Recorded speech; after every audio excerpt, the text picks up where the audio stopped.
오늘 우리에게 주시는 하나님의 말씀은 민수기서 4장 34절에서 49절의 말씀입니다. 민수기 4장 34절에서 49절의 말씀을 교독하시고 마지막 절은 함께 합독하겠습니다.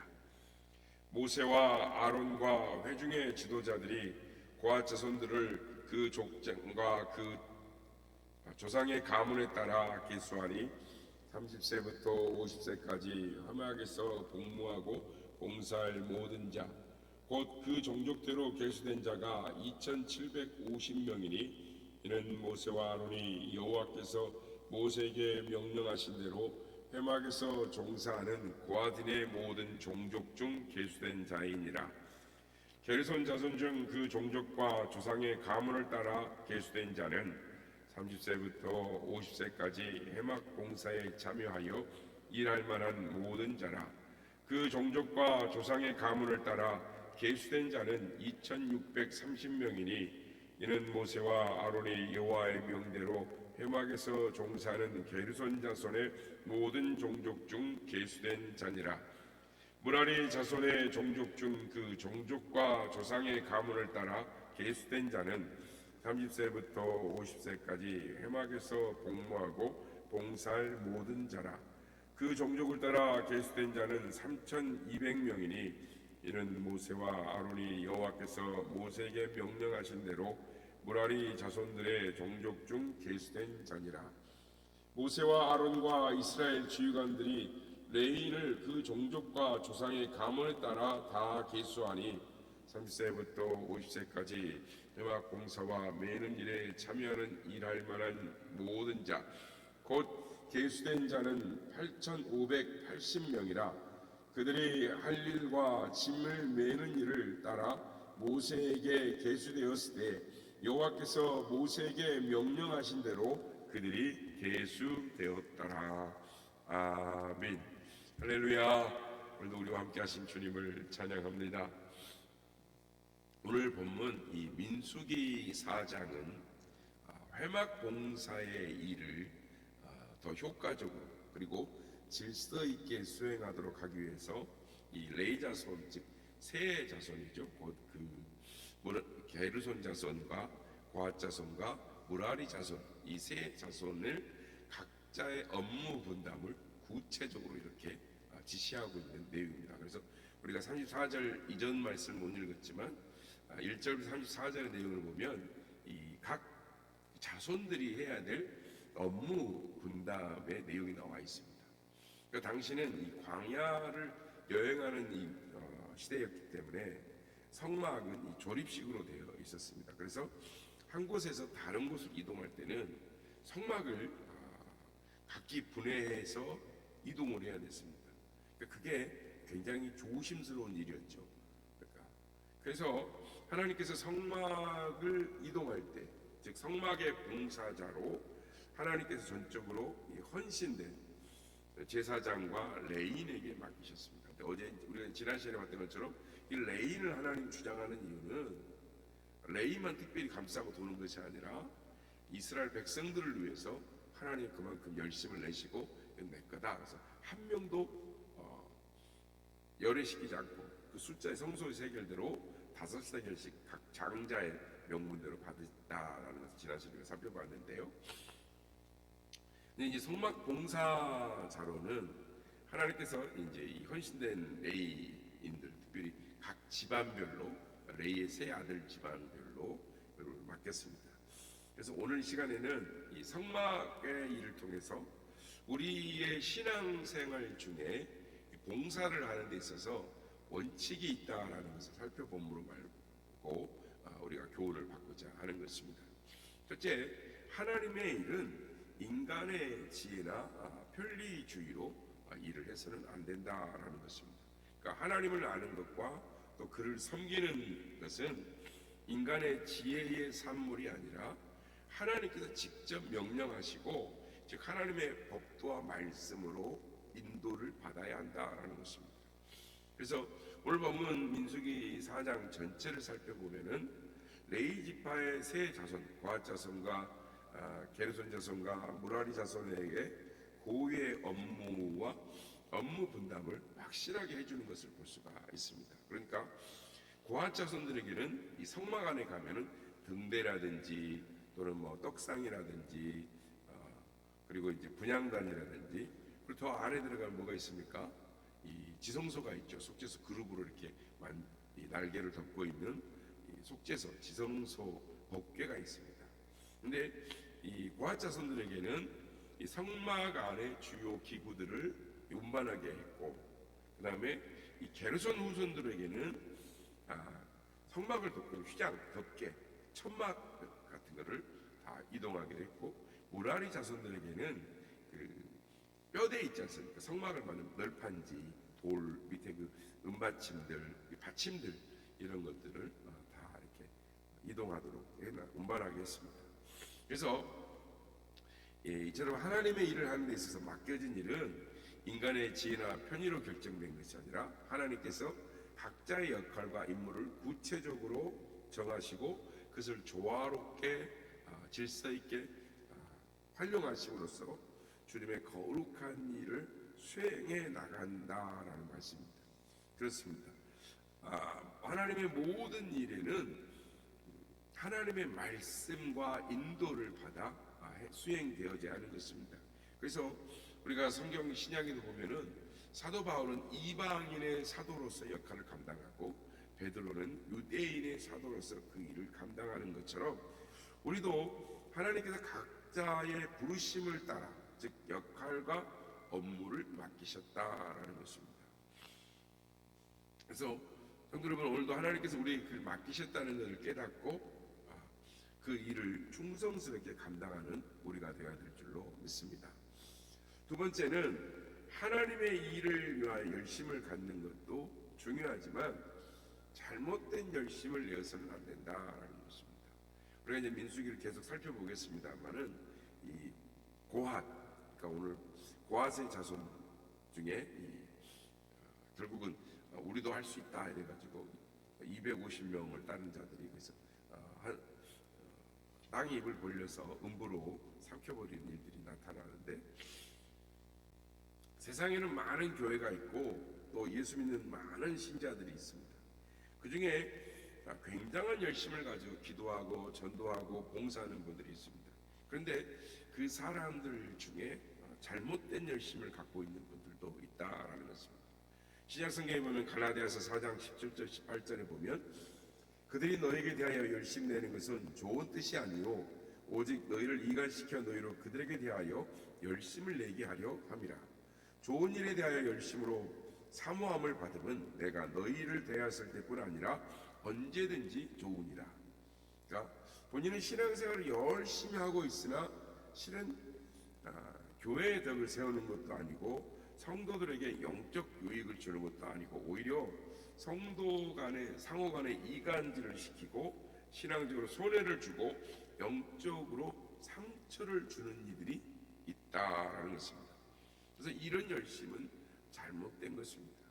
그러니까 이 사도 바울이 이 내용에서 말하는데 4장 갈라디아 4장 18절 아까 제일 마지막에 읽었던 부분인데 좋은 일에 대하여 열심으로 사모함을 받으면 내가 너희를 대하였을 뿐 아니라 언제든지 좋으니라. 그러니까 열심을 내되 좋은 일, 덕을 세우는 일, 유익을 주고 은혜를 끼치는 일에 대해서는 열심을 내라.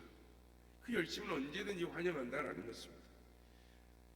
여러분, 열심이라는 것은 성령의 인도를 받지 못한 사람도, 말씀에 굳게 서지 못한 사람도, 또 신앙생활을 행한 지 얼마 되지 않은 사람도 얼마든지 열심을 낼 수 있습니다. 인간적인 것으로 열심을 낼 수 있지만 그것으로 인해서 다른 사람들이 감동되는 것 같다 하더라도 시간이 지나보면 그 열심의 열매가 맺혀지는 것을 우리는 보게 되는 것입니다. 그래서 이것은 신앙생활도 아니고 성령의 역사도 아니다라는 것입니다. 오히려 자신에게 유익이 되지 못하고 다른 사람에게 덕이 되지 못하는 것입니다. 그러므로 인간의 지혜를 버리고 하나님의 말씀에 따라 신앙생활할 수 있는 우리가 되어야 하는 것입니다. 그래서 주님을 섬기되 교회에 덕을 끼치고 다른 사람 유익을 주는 열심을 가져야 되는 것입니다. 그러니까 이것이 나에게 복이고 다른 사람에게도 복이 되도록 해야 하는 것입니다. 세 번째로, 봉사에 맡겨진 일에는 월권하지 말아야 한다라는 것입니다. 그러니까 성막을 이동할 때 레위 지파의 가문대로 맡겨진 일이 있었다는 것이죠. 그러니까 가문에 맡겨진 일을 외에는 하면 안 되었던 것입니다. 오늘 보면 17절에서 20절 말씀을 보면은 여호와께서 또 모세와 아론에게 말씀하여 이르시되 너희는 고아 족속의 지파를 따라 레인 중에서 끊어지게 하지 말지니 그들이 지성물을 접근할 때 그들의 생명을 보존하고 죽지 않기 위하여 이같이 하라. 아론과 그의 아들들이 들어가서 각 사람의 그가 할 일과 그가 맬 것을 취하게 할지니라. 그들은 잠시라도 들어가서 성소를 보지 말라. 그들이 죽으리라 라고 말씀합니다. 그러니까 레인들, 특별히 고아 자손들 같은 경우에는 들어가면 등대도 있고 떡상도 있고 분향단도 있고 또 이 법궤도 있지 않겠습니까? 그리고 수를 다 놨죠. 성막 뒤에 둘러싸서 정색, 금색, 흰색 실로 아름답게 수를 놔놨는데 고아 자손들은 들어가서 뭘 하라고요? 성소를 보지도 말고 기물을 만지지도 말고 하나님께 봉사할 때, 그러니까 어깨에 메고 그냥 가서 숙이고 들어가서 포장된 것만 보고 그것만 메고 나오라는 것입니다. 그렇지 않으면 죽게 될 거라는 것입니다. 그러니까 자신의 본분을 알고 지켜야 할 선을 넘지 말라라고 말씀합니다. 그래서 성전의 각종 기물들을 만지지 말라는 것은 하나님의 거룩하심을 존귀히 알고 그 하나님께 바쳐진 것에 대한 신성함을 유지하기 위한 명령인 것입니다. 그래서 이 말씀은 교회의 직분을 맡은 분들이 더욱 조심해야 할 부분들인 것입니다. 그래서 때로는 이 자신의 본분을 생각하지 않고 말을 하고 행동할 때가 있습니다. 그러니까 목사는 목사의 영역이 있고 장로는 장로가 취할 행동이 있습니다. 또는 집사는 집사로서 갖춰야 할 말과 행동이 있고 평신도는 평신도로서 지켜야 할 본분이 있습니다. 이 선을 지킬 줄 알아야 하는 것입니다. 그렇지 못할 때 교회의 질서는 무너지고 화평과 평화는 파괴되는 것입니다. 그러니까 다른 교단과 우리 통합식 교단의 다른 것이 하나가 있습니다. 그건 목사 안수를 받을 때 장로들도 올라와서 이렇게 목사 위에다가 손을 얹고 기름을 의식이 참여한다는 거예요. 그런데 이 영적 흐름 속에서는 다른 교단은 다 목사가 목사를 안수합니다. 그러니까 우리 교단은 정치와 세속화되어져서 그런 부분들이 있습니다. 그래서 장로가 목사 머리 위에다 손을 얹고 안수를 합니다. 그러고 나서 나중에 내가 목사한테 안수했다라고 이야기하는 것입니다. 이 굉장히 영적으로 기름 부음에 대한 무지에서 나온 세속화되어진 부분들인 것입니다. 그래서 이 고아 자손이 성물을 운반할 때는 아론의 자손들이 먼저 성소에 들어가서 각종 기물들을 포장한 후에 고아 자손이 들어가고 또 게르손 자손이 들어가고 그리고 무라리 자손이 들어가서 포장해 놓은 것을 그들은 그냥 메고 운반하는 일만 하게 되는 것입니다. 그래서 오늘 보면 19절에 보면은 그들이 지성물에 접근할 때 그 생명을 보존하고 죽지 않게 하기 위하여 너희는 이같이 하라. 아론과 그 아들들이 들어가서 각 사람의 그 할 일과 그 맬 것을 주의할지니라 라고 말했습니다. 각 사람에게 그 할 일과 그 맬 것을 지정해 주는 그 일을 누가 하느냐면 아론과 아론의 자손들이 하라는 것입니다. 그래서 부주의해서 실수를 범하는 일이 없어져야 합니다. 그러니까 지나친 열심으로 실수를 범해서는 안 되는 것입니다. 그래서 엄격히 책임의 한계를 정하여 주고 그 할 일과 그 맬 것에 한해서 책임을 져야 하는 것입니다. 그래서 전체적인 책임은 아론과 그 자손들이 책임을 지는 것입니다. 그러니까 그것에 대한 교회의 모든 일들도 결국은 하나님 앞에 가면 하나님 앞에 섰던 그 목사가, 가르쳤던 목사가 모든 책임을 지게 되어 있습니다. 그러니까 그 자리가 영광스러운 것 같지만 그렇지 않습니다. 잘못하면 하나님의 말씀을 더하고 빼는 죄를 범하게 되면 거짓 선지자의 죄에 처하게 되어져서 그가 생명책에 기록되어진 것들이 지워질 수도 있고, 그가 또한 이 땅에서 하나님 앞에 충성했던 모든 일들이, 상급들이 다 지워질 수도 있는 것입니다. 그러므로 주의 종들은 주의 말씀 앞에 항상 무릎 꿇고 겸허히 엎드려서 주의 뜻을 섬겨야 되는 것입니다. 그래서 여러분, 책임의 한계를 정확히 해야 하는 것입니다. 교회에는 목사 갈 일이 있고 장로 갈 일이 있습니다. 집사 갈 일이 있고 구역장이 할 일이 따로 있습니다. 그러니까 선을 넘으면 안 되는 것입니다. 오늘 봉독한 말씀에서 그 할 일과 그 맬 것을 분명히 구분하라라고 말씀합니다. 그래서 여러분의 덕이 되고 은혜가 되는 그 일 열심을 내는 그런 우리 모두가 되시길 주의 이름으로 축복합니다. 마지막으로 봉사자는 십자가를 지는 생활을 해야 한다라는 것입니다. 그러니까 성소의 모든 기구들은 다 어깨에 매도록 되어져 있었습니다. 그러니까 천막이나 청막을 치는 줄 하나까지도 다 어깨에다 매도록 되어 있습니다. 그러니까 어디 수레에 싣고 다니는 게 아니에요. 물론 이제 널판지 같은 경우에는 무겁지 않습니까? 은마침 같은 경우는 그거는 수레로 이동을 합니다만은 나머지의 것들은 다 어깨에 매게 되어 있습니다. 그러니까 민수기 오늘 보면 15절에 보면 진영을 떠날 때 아론과 그의 아들들이 성소와 성소의 모든 기구 덮는 일을 마치거든 고아 자손들이 와서 맬 것이니라. 그러나 성물은 만지지 말라. 그들이 죽으리라. 회막 물건 중에서 이것은 고아 자손이 맬 것이며. 성소의 기구들은 다 어깨로 매는 것입니까? 주님을 위해 사는 생활은 십자가를 지는 생활이라는 것을 가르쳐 주는 것입니다. 주님을 위해서 살고 봉사하는 건 쉬운 일이 아닙니다. 그러나 주님을 따르는 길은 십자가를 생략할 수 없고 십자가를 배제해서도 안 되는 것입니다. 그래서 주님은 자기를 부인하고 자기 십자가를 지지 않는 자는 내게 합당하지 않다라고 말씀을 하십니다. 그럼 여러분, 십자가는 결코 장식이 아닌 것입니다. 십자가는 그렇다고 고통도 아닌 것입니다. 십자가를 진다는 것은 성도들에게 있어서 영광이요 감격인 것입니다. 골로새서 1장 24절에 보면 사도 바울이 이렇게 말합니다.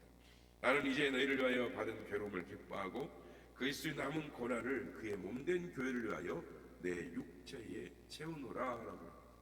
사도 바울은 자신이 구원을 받고 주님께 쓰임이 되고 교회를 위해 고난을 겪는 것은 결코 고통이라 생각하지 않고 되려 기쁨과 감사로 그 일을 감당하고 있다라고 말씀합니다. 왜냐하면 이 일로 인해서 다소나마 주님의 고난에 참여하게 될 뿐만 아니라 보답하는 수 있는 그 영광의 자리에 나를 사용하셨다. 즉 고난 뒤에 있을 영광을 생각하면 고통이 고통으로 느껴지는 것이 아니라 감사로 느껴지고 찬송이 나온다는 것이죠. 우리는 이 사도 바울의 말에 주의를 기울여야 하는 것입니다. 우리는 눈에 보이지 않아서 저 천국에서 이 벌어지는 일들, 우리가 하나님 앞에 섰을 때 어떤 일이 벌어질 것이라는 것을 잊어버리고 살 때가 너무나 많습니다.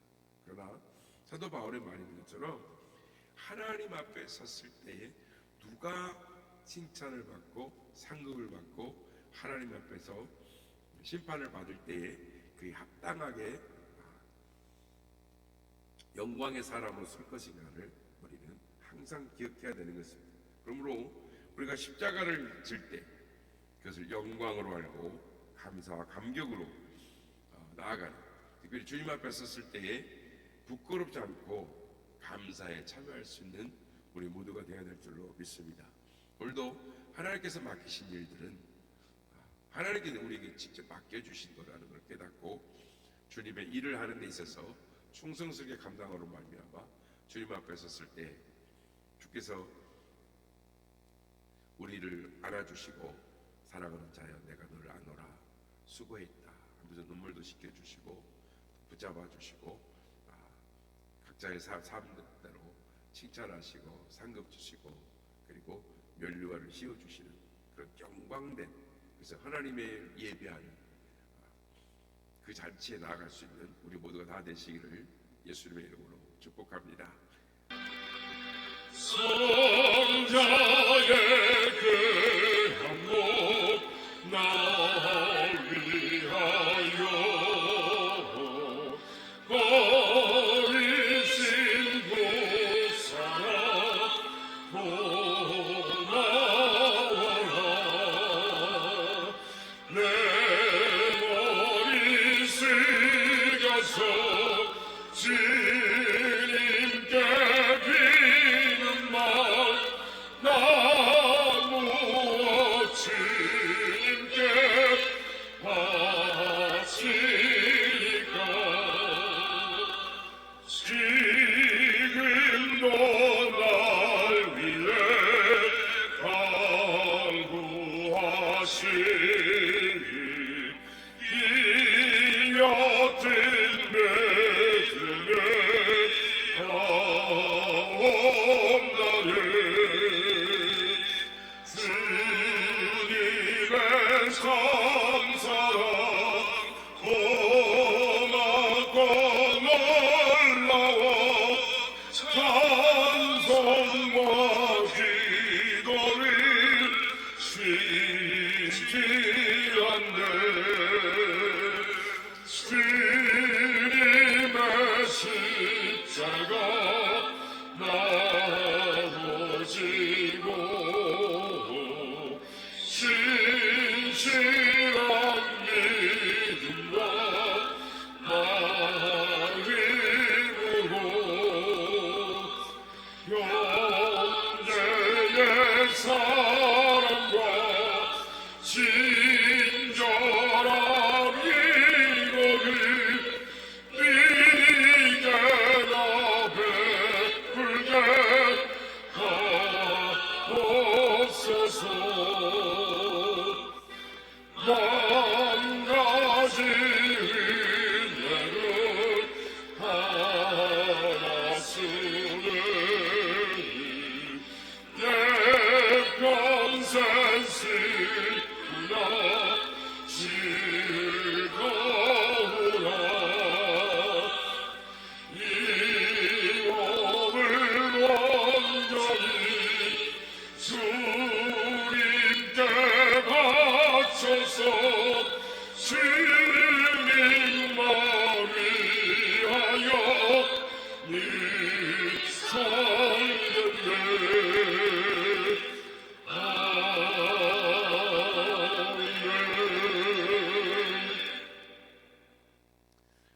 하나님의 모든 일을 감당할 때에는 하나님의 말씀과 율법의 성령의 인도하심을 따라 충성스럽게 십자가를 지고 주님을 따라가야 하는 것입니다. 그러나 우리의 힘과 능력으로는 부족합니다. 죄를 이길 수가 없고 또한 우리 자신을 이길 수가 없습니다. 그러므로 주께서 주신 사명을 감당할 수 있도록 우리에게 믿음과 성령의 충만함을 주시옵소서.